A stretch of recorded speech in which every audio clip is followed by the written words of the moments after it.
জনাব ইকরামুল হক মেম্বার ভাই উপস্থিত, আজকের অনুষ্ঠানে প্রধান অতিথি হিসেবে উপস্থিত থাকার কথা ছিল আমাদের সকলের প্রাণপ্রিয় শিক্ষাগুরু, শ্রদ্ধাভাজন ব্যক্তিত্ব, সাবেক সাংসদ অধ্যাপক পরিতোষ চক্রবর্তী স্যার।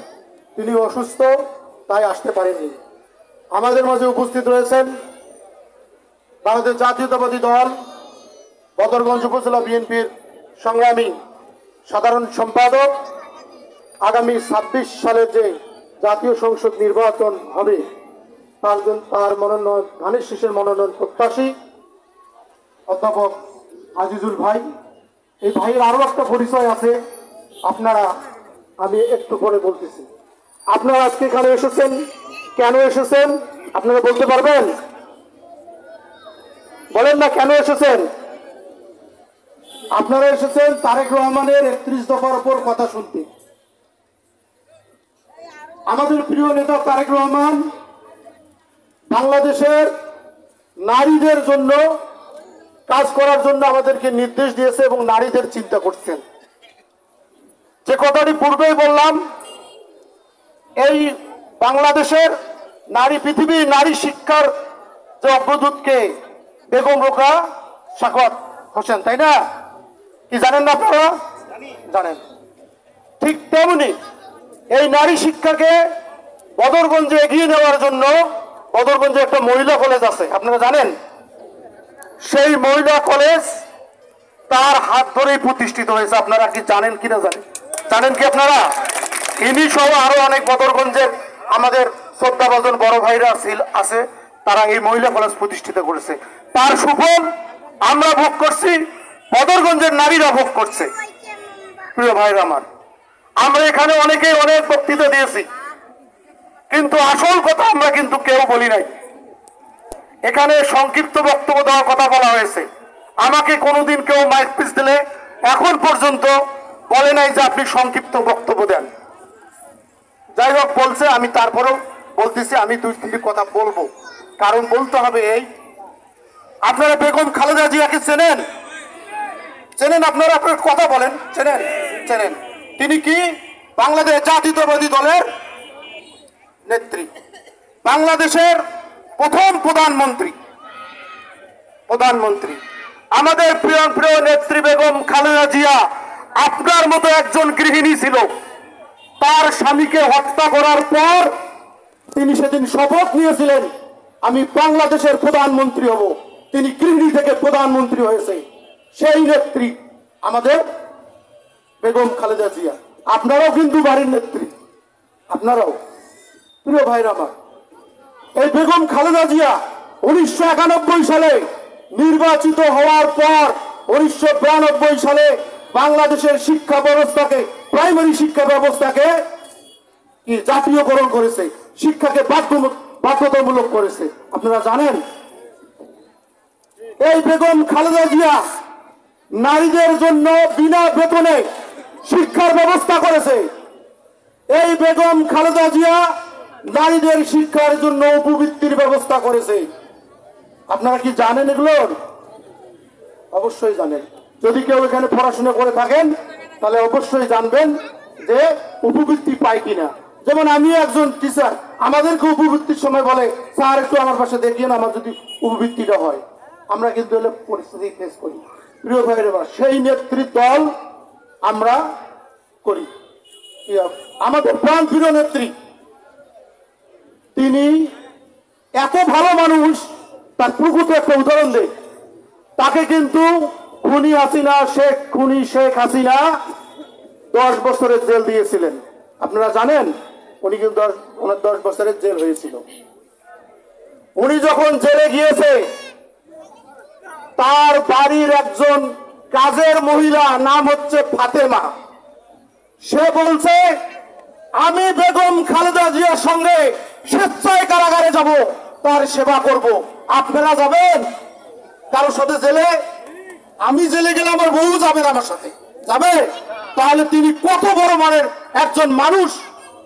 তাকে জেলখানা দেওয়ার পর তার সাথে 2 বছর জেলে ছিল, একটি নির্জন কারাগারে বন্দী ছিল। প্রিয় ভাইরা আমার, আমাদের সেই নেত্রীর দল আমরা করি। তিনি আজ অসুস্থ, তিনি তার দলের দায়িত্ব আমাদের প্রাণপ্রিয় নেতা তারেক রহমানের উপর দিয়েছেন। তারেক রহমান বাংলাদেশের মানুষের জন্য 31 দফা দিয়েছেন। এই 31 দফা হলো এদেশের মানুষের মুক্তির সনদ। যদি এই দেশ 31 দফা বাস্তবায়ন হয় তাহলে বাংলাদেশে কোনো সন্ত্রাস থাকবে না, বাংলাদেশে কোনো বেকারত্ব থাকবে না, বাংলাদেশে কোনো খুন থাকবে না, গুম থাকবে না। প্রিয় ভাইরা আমার, তার জন্য কি আমাদের বিএনপিকে ক্ষমতায় নিয়ে আসতে হবে। বাংলাদেশের অর্ধেক নারী, পুরুষ অর্ধেক নারী, তাই অবশ্যই নারীর ভোটের ভূমিকা রয়েছে। এই জন্য আমাদের প্রিয় নেতা আমাদের নেতৃবৃন্দকে বিভিন্ন ভাবে বলছে আপনারা নারীদের কাছে ছুটে যান এবং যা গিয়ে আমাদের দলের কথা বলুন। তারই ধারাবাহিকতায় কিন্তু আমরা আপনাদের কাছে এসেছি। প্রিয় বোনেরা আমার, আমাদের প্রাণ প্রিয় নেতা যেমন আমাদের মুকসিদুল ভাই দু একটা কথা বলে গেছে, দেশনেত্রী বেগম খালেদা জিয়ার ত্যাগের কথা বলি শোনেন। 2001 সালে বাংলাদেশে মঈনুদ্দিন ফখরুদ্দিন নামে একটি সরকার এসেছিল। তারা বাংলাদেশের ক্ষমতায় এসেছিল, এসে বাংলাদেশের মানুষের উপর নির্যাতন চালিয়েছিল।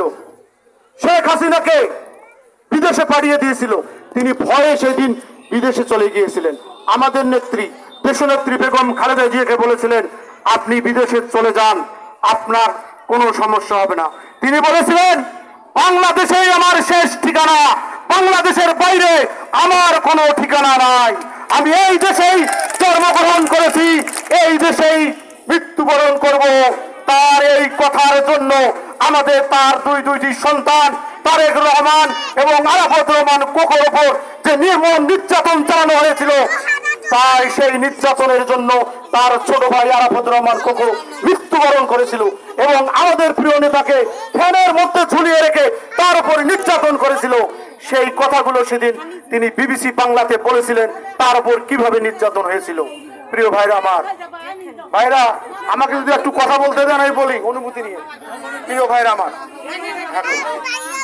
এখন আমাদের প্রাণ প্রিয় নেতা তারেক রহমান 17-18 বছর থেকে বিদেশের মাটিতে অবস্থান করছে। এই 17-18 বছর আমাদের বিএনপির উপর যেভাবে নির্যাতন, নিপীড়ন, খুন, গুম হয়েছে, তিনি তারপরেও এই বাংলাদেশের কোন কর্মী, আপনারা কি শুনছেন এই 15 বছর আগে কোন বিএনপির নেতা আওয়ামী লীগে যোগ দিছে? শুনছেন? বরং আওয়ামী লীগের লোকেরাই বিএনপিতে যোগদান করেছিল ভয়ে। প্রিয় ভাইরা আমার, আমাদের প্রাণ প্রিয় নেতা তারেক রহমান আমাদেরকে নির্দেশনা দিয়েছেন জনগণের মাঝে যাইতে, জনগণের কাছে যেতে, জনগণের বিপদে আপদে পাশে দাঁড়াতে, জনগণের সাথে থাকতে আমাদেরকে নির্দেশ দিয়েছেন। এবং তিনি আমাদের উপরে এতটাই করক হয়েছিলেন যে আমাদের দলের যদি কোনো নেতা কোনো অপকর্ম করেছে তাকে দল থেকে বহিষ্কার করেছে। এরকম ঘটনা বদরগঞ্জ সহ সারা বাংলাদেশে রয়েছে। প্রিয় ভাইরা আমার, আমরা সেই নেতার দল করি। আর আমাদের প্রাণপ্রিয় আমাদের মহান শহীদ রাষ্ট্রপতি জিয়াউর রহমান সম্পর্কে আপনারা তো সকলে জানেন। ভাইরা আমার, এখন যে কথাটা বলবো সেটা হলো আপনাদের কাছে কেন আসতে বলা হয়েছে, কারণ নারীদের মন অনেক নরম। আপনাদের কাছে আসি বললেই বেহেশতের টিকিট বিক্রি করতেছে, বলতেছে না? শুনছেন কি? হ্যাঁ, যে দাড়ি পাল্লায় ভোট দিলে আপনি বেহেশতের টিকিট পাচ্ছেন। আমি তাদের প্রতি প্রশ্ন রাখতে চাই, 2001 সালে এই জামাত ইসলাম 4 দলীয় দল বিএনপির সঙ্গে ক্ষমতায় থেকে আন্দোলন সংগ্রাম করে ক্ষমতায় এসেছিলেন। সেই দিন কিন্তু তাদের মার্কাটা কি ছিল জানেন? ধানের শীষ। সেই দিন তারা বেহেশতে যাইতে পারে নাই। এখন আপনারা দাঁড়িপাল্লায় ভোট দিলে বেহেশতে যাবে, এগুলো না। আমরা নামাজ পড়বো, রোজা রাখবো, যাকাত দেবো, মানুষের সাথে বেইমানিগিরি করবো না, দোয়া দরুদ পড়বো, গ্রামগঞ্জে ওই যে মাল্লির আইল কাটে না ওগুলো কাটবো না, হয় না? ওগুলা করবো না। আল্লাহ তাআলা আমাদেরকে বেহেশতে দিবে। প্রিয় ভাইরা আমার, আমি আমার বক্তব্য দীর্ঘায়িত করব না, শুধুমাত্র একটি কথা বলি। আজকে বদরগঞ্জে অনেক বিএনপির নেতা আজকে বিএনপি থেকে মনোনয়ন চাচ্ছে, যেতেই পারে, কারণ বিএনপি একটা বৃহৎ দল, এখানে অনেক মানুষ রয়েছে। আমাদের প্রিয় নেতা বলেছেন যে আপনারা জনগণের কাছে যান, জনগণই আপনাদেরকে নির্ধারণ করবে আপনি এমপি হবেন না কি হবেন। আমাদের প্রিয় ভাই আজিজুল ভাই এসেছে আপনাদের কাছে, তিনি ধানের শীষের মনোনয়ন প্রত্যাশী, আপনাদের কাছে ভোট চাইতে এসেছে। এখন কথা হলো, আজকে যদি আমাদের প্রিয় নেতা তারেক রহমান আজিজুল ভাইকে মনোনয়ন না দিয়ে অধ্যাপক ফরিদুর চক্রবর্তী স্যারকে দেয়, আমরা সবাই তার ধানের শীষে ভোট করব। করবেন না? করবেন না? করব। তাই আপনাদের কাছে অনুরোধ করব, এই দামোদর বাগপুরবাসী হলো পীরের বাসী, কারণ 1998 সালে হালুয়া পেন্টি আন্দোলনে এই দামোদরপুরবাসী নেতৃত্ব দিয়েছিল, দিয়েছিল। তাই আপনাদের কাছে উদ্যত্ত আহ্বান জানাবো, আপনারাও এই বীরের জাতি, এই বীরের ইউনিয়ন আগামী দিনে আমাদের প্রাণ প্রিয় বড় ভাই অধ্যাপক আজিজুল ভাইকে ধানের শীষে মার্কায় ভোট দিবেন। ভোট দিয়ে সুন্দর সন্ত্রাস দুর্নীতি মুক্ত একটি বদরগঞ্জ করার জন্য সুযোগ সৃষ্টি করে দেবেন। এই বলে আমি আমার বক্তব্য শেষ করছি। বাংলাদেশ জিন্দাবাদ। শহীদ রাষ্ট্রপতি জিয়াউর রহমান অমর হোক। তারুণ্যের প্রতীক তারেক রহমান জিন্দাবাদ। ধন্যবাদ সকলকে।